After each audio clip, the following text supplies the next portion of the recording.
The Internet is a vast network that allows computers around the world to communicate and share information.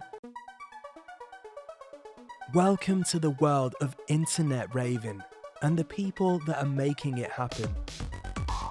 So we created somewhere between a live event and a video game and a virtual reality world, and it's a way you can play a computer game sort of interface, but actually real cultural content. Yeah, I guess Ravelex is an attempt to kind of reimagine what live streaming can be. Not necessarily to try to recreate what we're missing in the real world, but just a whole new set of opportunities that should be explored. As a queer person, being just part of Club Quarantine and experiencing and witnessing such beautiful, unapologetic authenticity gave me the courage to go further into my journey.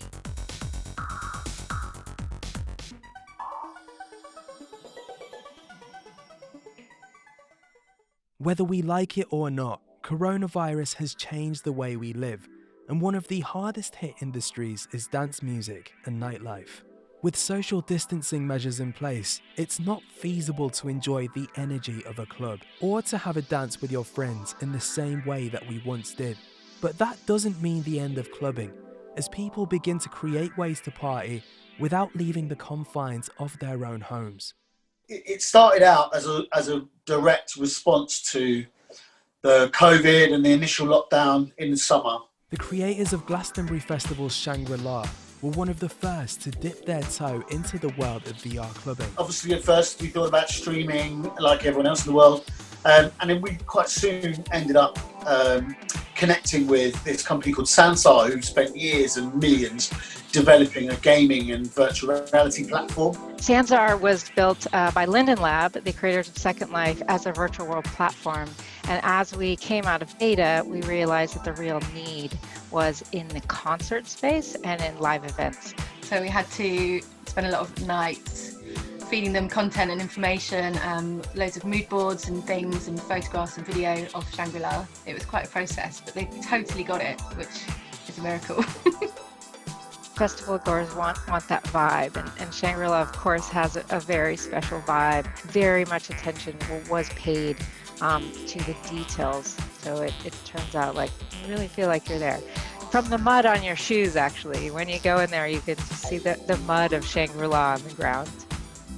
If you were here as an avatar in Lost Horizon and I was there in Avatar, we could just talk and listen to the music, and when there's a crescendo in the music, you're in the dance floor full of people from around the globe. You can hear everyone whooping and screaming in their living rooms or in their kitchen or wherever they are. It's so important that fans remain not only engaged with artists, but remain engaged with each other, because being a fan is being part of a super club. Actually, the first barrier has been getting people to understand what it is and that it isn't just a straight up stream. And then once we get past that and we get people and take them on a tour of the world, everybody and their dog has just been like, when can we do it? Like, let us have a go, let's get on there. Hey, I'm Absolute and I played at the Lost Horizons Festival. Just actually hearing loud music for the first time in so long, I just kind of went a bit crazy. I just had like so much pent up energy and ended up playing a really high energy fast set. It was just such a joy to be surrounded by loud music and feel a part of something again. They kind of send me in as a hologram. But when I played the first Lost Horizons Festival, it was people can kind of create avatars. It was really strange seeing all these avatars and people have dressed up as me. So they'd come with my hair and you just see all these neon hair kids bobbing around. It was just a bit strange. People really went for it with their outfits and their characters as well. That it wasn't just, people weren't just turning up as themselves. They were the more fabulous versions of themselves, which was brilliant.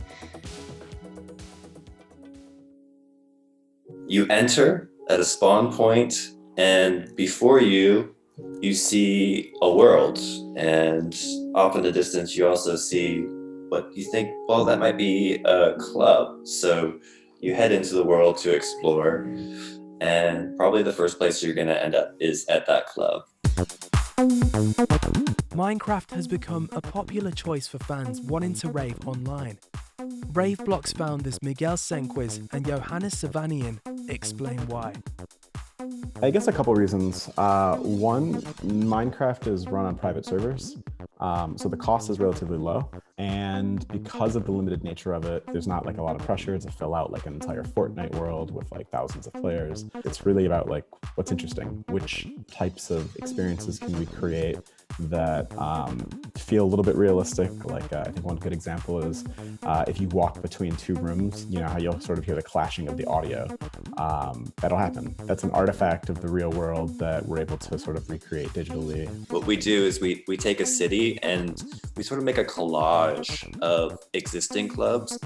So for our main building, it's kind of a mix of Trésor and Berghain and maybe Grease Mule, and then also pieces of clubs that don't exist anymore, which we think is kind of like a fun kind of club lore thing to explore in different cities. One of our main goals really was to try and figure out how other ways to get income for DJs. You go to the record shop and every artist that's playing has their records linked directly to their Bandcamp. That's 100% passed through to them. Like we don't give a shit about donations. Like let's give the donations to someone else.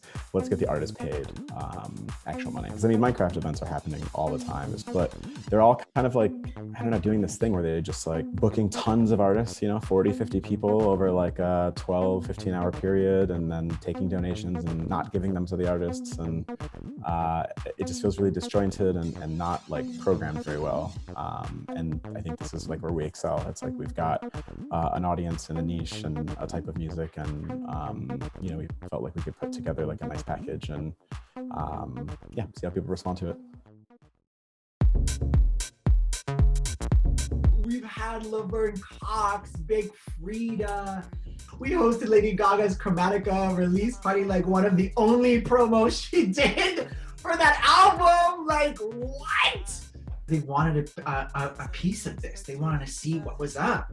Club Quarantine is the original Zoom party, an online festival of IRL pop stars and the best looks on the web. Hi, my name is Serena Sierra. I am one of the co-founders of Club Quarantine, and I'm also a recording artist. Club Quarantine's inception would not have happened without this pandemic. Like, our safe spaces were already closing down, and then the pandemic was the final nail in the coffin. And without those spaces, what are we gonna do? How are we gonna stay connected with our community? I mean, nightlife for us as a community is church, because it's the one place in society.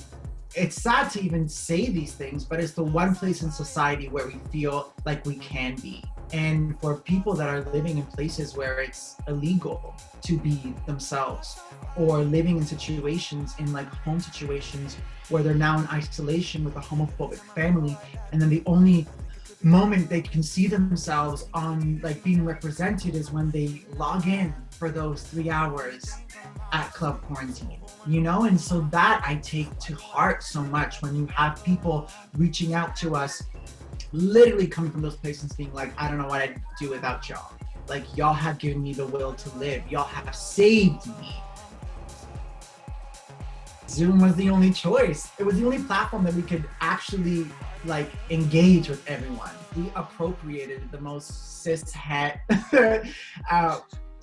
corporate platform you can think of that is created for these people to have these meetings all around the world, and then here we created it into this expression of like unapologetic queerness that says like a big fuck you to everyone else. Like, I mean, it's been a wild time.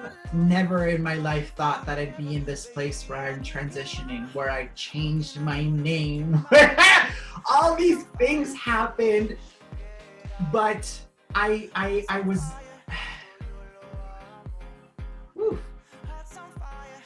I have so much to thank Club Quarantine for that reason, because I got exposed to queerness all around the world. That's been one of my favorite things, is like bringing to the forefront queer underground artists from all pockets of this world. Raveblock's, Club Quarantine and Lost Horizons have shown us that clubs and festivals will always find a way, and may have changed the way we party for decades to come.